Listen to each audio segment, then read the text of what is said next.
Pisces, your unconscious patterns are in the spotlight. And so you're going to have, with Saturn going direct in your sign, it's going to be able to loosen some heavy responsibilities. In one way or another, you're going to feel like some things are coming off of your shoulders a little bit here. That's the important thing. It's really about your unconscious patterns, and life is going to happen to kind of have to break the routine and break some of the physical world patterns for you to be able to see what's happening in these internal minds, like patterns that are happening there. Okay, so time is gifted in that way. This is a balancing act. And November is a slow down month. It's not a race ahead, and I always like racing ahead, but we will be releasing some of the stress and anxiety that you've been holding on to and that healing, which is great. Your challenge is in your rebirth,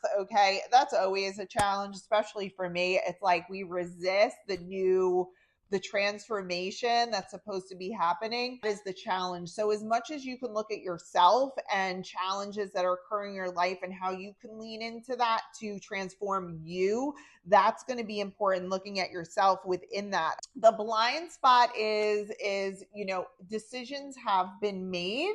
Okay. And there's more in those decisions.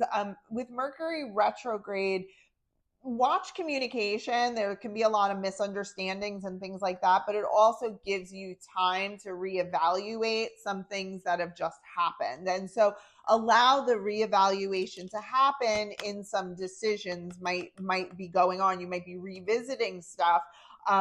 And you're going to be doing that with other people, another person. Okay. So there's an opportunity in conversation, even though it's Mercury retrograde, where there can be miscommunication. So it's not always about, like with Mercury retrograde, like a letter might get lost, a text might be misinterpreted, but it causes you to have a conversation and like get clarity, revisit decisions that were made, and really kind of come together. And you're not doing this in isolation, and it's all for your ultimate healing. Okay.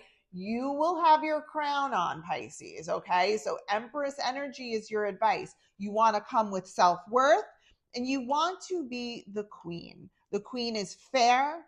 The queen is just abundant, and it's a calm confidence. So what does that balance look like to be that kind of queen? Okay. So it's not always going to look the way you thought it would look, but you're certainly going to have the space to revisit a lot of these issues, and what was stagnant will no longer be. It will release.